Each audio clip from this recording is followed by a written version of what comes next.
sejam bem-vindos a mais um programa Direito Unifil aqui na UTV. Eu sou o professor Danilo Delarco e eu vou apresentar o programa Direito Unifil sobre Direito Imobiliário. É o nosso segundo programa de Direito Imobiliário com o professor William Gomes da Silva, advogado, professor do curso de Direito da Unifil. O professor William, no programa anterior, esclareceu já algumas dúvidas para a gente sobre Direito Imobiliário e neste programa de hoje ele vai esclarecer mais dúvidas, são inúmeras dúvidas. Então a gente está aproveitando o máximo a presença do professor William aqui. Professor William, obrigado mais uma vez pela tua presença. No programa anterior a gente falou sobre a questão da responsabilidade do locador, né, as precauções que ele tem que tomar. Falamos do locatário. Quem perdeu o programa anterior pode pegar pelo nosso canal do YouTube, tá? E agora a questão é a seguinte, como é que vai ficar a questão daquelas garantias em relação às obrigações, ou seja, tudo que acontece no imóvel, né, ou tudo que acontece dentro de um condomínio, quem está alocando o imóvel, o locatário que é o responsável, você explicou que em relação à questão estrutural, o imóvel tem que dar condições da pessoa usar, né, sem estar com defeitos e tudo, é feito as vistorias, né, mas depois de tudo isso feito, presumindo que está tudo ok, a locação então ela começa a se desenvolver, o locatário assumiu o imóvel está em estado adequado para uso, o locatário passa a assumir todas as responsabilidades, como é que fica isso? Bom, Danilo, existem algumas situações que acarretam algumas dúvidas. Primeiro, a questão de quais obrigações dentro de um condomínio edilício seriam de responsabilidade do locatário e quais seriam de responsabilidade do locador. No que diz respeito aos valores que são cobrados no boleto que vem todo final de mês lá das cotas condominiais. A cota condominial em si, ela abrange somente o valor relativo, não só, aliás, relativo às despesas comuns do condomínio, mas também despesas inerentes a fundo de reserva, valores que são chamada de capital para fins de implementação de benfeitorias dentro do prédio, dentro do condomínio, seja um prédio, seja um condomínio horizontal de casas, e essas despesas que são realizadas, elas devem ser objeto de contribuição pelo locador e não pelo locatário. Então, na hora que vem lá, o cara vai alugar um imóvel, né? Ele olha a questão do condomínio, ele tem que olhar o que você fala, cota condominial. Exato. Só aquele valor que ele vai ser responsável para pagar além do aluguel. Os 10% de fundo de reserva, isso tem que ser do locador. Exatamente. Lógico, às vezes vem luz, às vezes vem água, dependendo de cada lugar, ele vai pagar isso aí, que ele usou. Sim. Mas os 10% de fundo de reserva é de responsabilidade do locador, em regra é isso aí. Perfeitamente. Por quê? Porque aquilo que vai receber como melhoria o edifício edilício, o condomínio edilício, ele vai ser melhoria em proveito do proprietário. Vai valorizar o imóvel. Vai valorizar o imóvel. É uma reforma de uma fachada, é uma reforma de uma piscina, reparo em área de lazer ali do condomínio edilício, isso tudo. Vamos dizer assim, não que não haja um aproveitamento por parte do locatário, mas isso vai reverter num momento final em favor do locador e ele que vai ter que arcar com isso. Na prática, como acaba acontecendo?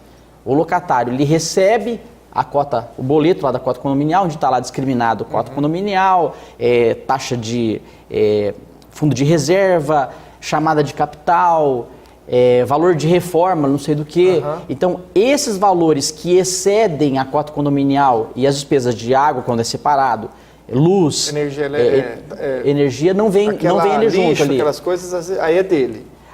Olha só, a taxa de coleta de lixo e o IPTU é um ponto muito peculiar que muitas pessoas falam assim, mas espera aí, quando você verifica anúncios de locação, em alguns casos, IPTU valor X, ou muitos falam assim, é isento IPTU. Na verdade, não é que é isento IPTU. A obrigação do IPTU, por força do artigo 22, inciso 8 da lei de locação, é responsabilidade do proprietário. Ele é o proprietário, ele praticou o fato gerador do IPTU porque e corresponde. Às vezes é combinado no contrato que quem vai arcar o IPTU é o locatário. Locatário. Mas aí teria que estar expresso em contrato. Sim. Senão é o locador. Exatamente. Chega um determinado momento da locação, começam a vir notificações no condomínio, na unidade privativa ocupada pelo locatário, de que está em aberto o valor. Eu acho sempre um risco muito grande para o locador deixar o locatário pagar IPTU, porque depois, se ele não paga, o imóvel pode responder em razão do IPTU, não é? Sim. Então, por que você não paga e às vezes, então, cobra um aluguel maior, né? Sim. Porque você vai deixar aquilo que é sua obrigação para um outro pagar, enfim. Mas, para resumir aqui para quem está nos assistindo, então eu vou pegar lá, vou locar um imóvel, o que eu vou pagar além do aluguel? A taxa condominial, né? E o que eu gastar, lógico, de luz e de Gás. energia, gás. Agora, se vem lá, chamada de reserva, chamada de capital, porque a gente quer fazer melhorar o condomínio, isso é o locador que vai pagar. Sim.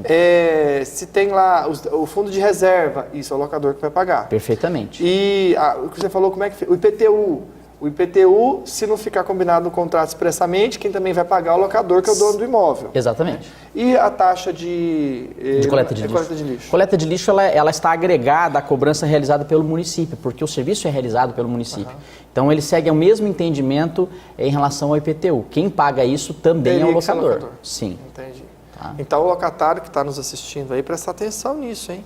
Porque na hora que você for negociar lá na imobiliária, em algum lugar, você saber que se você vai entrar num imóvel que vai ter condomínio, você tem que saber o que você vai pagar de condomínio e saber negociar, né? Porque às vezes você te empurra em IPTU, e você sabe que aí você não teria obrigação. A obrigação é do proprietário, né?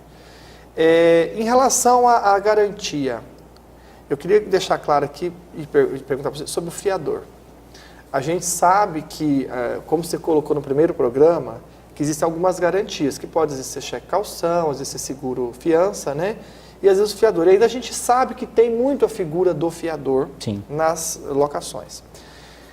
Quem assume o papel de fiador, que é o garantidor no caso do locatário não pagar, ele responde com os bens de família dele? O que eu quero dizer é o seguinte, eu tenho uma casa, a casa que eu tenho para viver, para morar com a minha família, tá? Aí um amigo meu, um parente meu, um irmão meu, precisa alocar uma casa, mas, sei lá, não tem nada, está quebrado, está com o nome sujo, né? E ele vem pedir para eu ser fiador dele. Eu vou lá para ajudar, aceito ser fiador. Se ele não pagar a locação, tudo bem, ele vai poder ser despejado e tal. Mas se ele deixar lá débitos em relação ao imóvel, vão cobrar de mim, certo? Sou fiador. Se eu não tiver dinheiro, o meu único imóvel, meu único carro pode ser bloqueado, pode ser envolvido nessa dívida, posso ter risco de perder? Tá, vamos lá. Em relação à questão do fiador, a responsabilidade dele, salvo se houver uma chamada renúncia ao benefício de ordem previsto na Lei Civil, no Código Civil, o que seria esse benefício de ordem para aquele que está nos assistindo? Normalmente os contratos de fiança, que é um contrato, ele, de certa forma, acessório ao contrato de locação, ele é um contrato que estabelece que um terceiro, que ele não tem qualquer obrigação legal em relação ao locatário, ele se coloca como garantidor da obrigação assumida. E a obrigação assumida, que se diga, o aluguel, se for um condomínio edilício, cota condominial, tudo que é da responsabilidade assumida no contrato de locação é garantida pelo fiador. E o que acontece? Se houve a renúncia no contrato ao chamado benefício de ordem, o credor, ou seja, o locador, ele tem a possibilidade de exigir imediatamente do fiador toda e qualquer quantia que tenha sido deixada de despesa ali e que esteja em atraso. Com os bens dele mesmo. Com os bens. Não tem bem de família aqui nessa história. Veja bem, existe uma lei que regulamenta a chamada empenhorabilidade do bem de família, a Lei 8.009 de 90. E no seu artigo 3º estabelece algumas exceções. Dentre as exceções está o imóvel do fiador, o único imóvel destinado ali à sua residência. Existem algumas discussões travadas ao longo dos anos, inclusive no STF, no sentido de que haveria uma violação ao direito constitucional à moradia. Porém, como a lei de locação ela foi posterior à Constituição e foi posterior ainda à lei da empenhorabilidade do bem de família, a lei de locação 8.245 de 91, ela acrescentou um inciso na lei de empenhorabilidade do bem de família, estabelecendo que o imóvel, ainda que seja o único do fiador, ele responde pela dívida. Então não tem proteção em relação a isso. Fiador, você tem que saber que você pode estar entrando numa fria. Exatamente. Né? Porque às vezes as pessoas não são orientadas em relação a isso. Às vezes fica com vergonha, constrangido, né? Mas você quer ajudar, tudo bem, mas esteja ciente de que se o locatário não pagar, mesmo tendo um benefício de ordem, porque o benefício de ordem é que primeiro vai ter que cobrar do locatário, não é Exatamente. isso? Mas se o locatário não tem, vai acabar caindo na conta do fiador. Exatamente. Então, ser fiador é algo extremamente arriscado, né? Então, você tem que pensar muito bem para quem que você vai fazer essa questão. E outra coisa que pode ser bloqueado do próprio imóvel é a dívida do IPTU, né? Então, por isso que não é interessante, não é razoável que o locador passe para o locatário pagar. É melhor que ele aumente o valor do aluguel e ele mesmo pague. Por quê? Porque se o cara fica lá 5, 6 anos e não está pagando IPTU e o locador não tem noção disso, o imóvel pode depois, né, ser alienado judicialmente em razão da dívida do próprio imóvel, do IPTU. E não só em relação, Danilo, não só em relação à questão do IPTU e não só em relação ao que nós já falamos aqui do próprio imóvel do fiador, ele responder por aquilo. Temos também dentro da Lei 8.009 de 90, como exceção à impenhorabilidade do bem de família, as cotas condominiais. Então, por exemplo, o proprietário do imóvel, o locador, disponibilizou ali o imóvel para locação. Se não forem pagas as cotas condominiais, por se tratar de uma obrigação de natureza própria terrena, assim denominada na doutrina, no direito, a obrigação ela segue a coisa, segue o bem. Então vai ser alienado, vai ser penhorado o imóvel, vai ser submetido à venda caso não haja ali o pagamento da dívida. Vamos fazer um intervalo, que o nosso tempo já está esgotando. Não saia daí, a gente volta já, a gente vai falar um pouquinho disso aqui. Cota condominial pode penhorar e pegar o próprio imóvel. Vamos lá. Quando a gente é pequeno, ainda não pode tomar decisões. Às vezes é bom, mas às vezes não é. Porque no fundo todo mundo gosta de ser dono do próprio nariz. Aí a gente cresce e vai ganhando mais discernimento. A vida começa a apresentar novas escolhas. Algumas que só a gente pode fazer. Decisões que vão influenciar todo o resto das nossas vidas. Por isso, quando a gente encontra alguém capaz de ajudar, entender e respeitar nossas escolhas, lógico, fica mais fácil tomar decisão.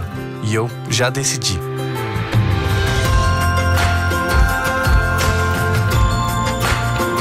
Unifil, você já decidiu.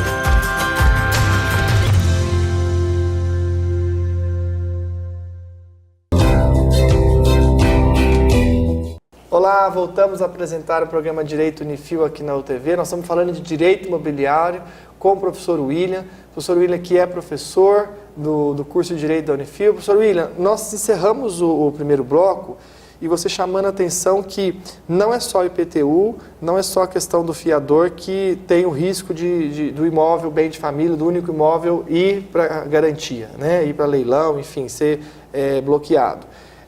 Se a pessoa deve, então eu sou proprietário do imóvel, eu moro num condomínio, seja num prédio ou num condomínio residencial, né? Eu tenho que pagar o condomínio. Perfeito. Certo? Se eu deixo de pagar o condomínio e isso acumula, o meu imóvel pode responder por essa dívida. Perfeitamente. Né?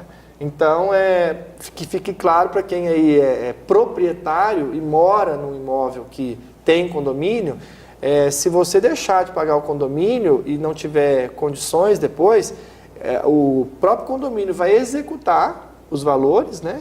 E vai pegar como garantia, se você não tiver mais nada, o próprio imóvel ali. Exatamente. Né? Então, é interessante isso. Bom, em relação à questão do valor do aluguel, como é que fica a questão dos reajustes, né? Porque o locatário não quer que reajuste, o locador quer que reajuste, e às vezes... se no contrato prevê o índice, fica mais fácil, né? Como é que fica isso? Tá, a questão do reajuste da locação, por força de lei, ele é reajustável anualmente. Tá? Normalmente o IGPM, o IGPDI ali, que é um índice que é utilizado no mercado imobiliário. O reajuste, normalmente, ele deve ocorrer, primeiro, para que o locador ele não tenha defasagem do valor percebido ali a título de aluguel, e efetivamente para que não fique naquela situação em que chega lá na frente, lá no final do contrato e fala assim, poxa, eu poderia ter alocado muito melhor, eu já estou alugando num valor menor porque tem mais oferta do que procura, né? Querendo ou não, a quantidade de imóveis disponíveis, seja para locação ou para venda, aumentou absurdamente nos últimos anos e não tem tanta demanda assim. Consequentemente, faz com que o proponente locatário ele faça algumas análises e daí muitas vezes o locador é obrigado... Melhor. Exatamente, ele tem melhores condições de negociação, perfeitamente. Nesse caso especificamente, questão do reajuste, ele tem que observar uma data base no contrato. Ele não pode, via de regra, sofrer reajuste do valor a qualquer tempo. Estabeleceu-se um valor inicial do contrato. O contrato vai ser 12, 24, 30 ou 36 meses, por exemplo. A partir do momento que é estabelecido o prazo da locação, deve ser estabelecido a data base, que obviamente inicialmente é a data que se inicia a locação, e aí toda vez que completar 12 meses, você tem o reajuste da locação por aquele índice ali estabelecido. Pode ser reajustado por um valor menor, pode haver um acordo, um aditamento contratual posteriormente, porque o índice de reajuste ele vai superar um valor que estava previsível ao locatário, pode ser feito acordo. Existe uma situação em que, por exemplo, mesmo com o reajuste daquele índice estabelecido no contrato, não atende às necessidades do locador e ele queira um valor melhor, pode ser revisto isso. Então pode ser visto tanto para menos quanto para mais. Exatamente. Ambas as partes, locador ou locatário, pode solicitar no transcurso do prazo da locação, pode solicitar devido à revisão dos aluguéis. Por isso a importância do contrato ser escrito. Perfeitamente. Porque se eu faço um contrato verbal, igual você falou, tem uma edículazinha no fundo, vou lá e alugo e tal, como é que eu vou fazer isso? Complexo, eu vou ter que negociar mesmo. Se o cara não quiser, ou eu vou pedir para ele sair, né, ou não tem o que fazer. Olha só que situação interessante que você colocou, a questão da alocação verbal. Você consegue fazer prova de quanto está sendo pago e que efetivamente não houve reajuste? Consegue, porque por mais que não haja um contrato, um instrumento contratual por escrito, deve-se, e isso é irremediável, isso aí é algo que não tem como se dispensar. Todo aluguel pago, ele deve ser feito o pagamento mediante ou depósito ou mediante pagamento em espécie contra recibo. O recibo é a garantia do locatário do que ele efetivamente está pagando, porque se ele não tem o recibo, daqui 2, 3 meses, 5 meses de locação, ele fala assim, não, o valor da locação é esse. Não, eu estou pagando esse valor e não superou 12 meses. Tem que Exatamente. ter o comprovante. Tá? Interessante isso.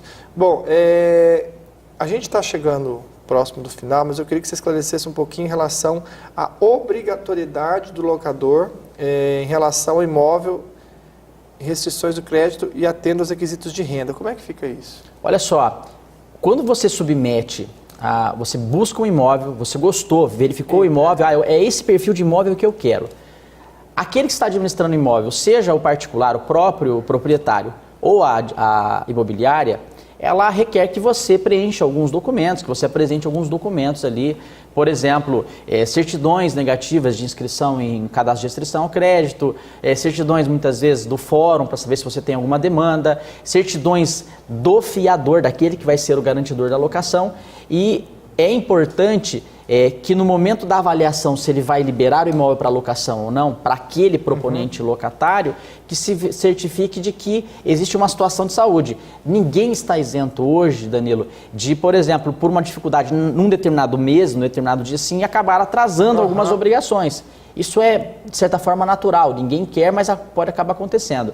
Mas a existência de uma quantidade absurda, uma quantidade exagerada de inscrições, o que demonstra, de certa forma, uma conduta, de certa forma, temerária por parte do devedor, do locatário, que ele normalmente, com regularidade, fica em mora com suas obrigações, isso não é um fator positivo para se aprovar a locação. Então, normalmente, a maior situação que enseja a reprovação da locação é inscrições em cadastro de restrição ao crédito, existência de ações. Quem vai alocar já tem que estar ciente que a imobiliária vai pedir um monte de certidão. Com certeza. Serasa, SPC também pede isso ou não? Só protestos de Não, normalmente títulos, pede, normalmente tudo. pede. Ou seja, quem está com o nomezinho ali sujo, dificilmente vai ter aprovação. E olha só que situação interessante. Isso aí está... Quais são os documentos efetivamente que você tem que oportunizar para o locador, para a administradora do locador, para a locação acontecer? Eles não estão definidos na lei. A lei ela não fala, tem que ter este ou aquele documento. São documentos de prudência, que você vai examinar a saúde financeira do locatário e também do fiador.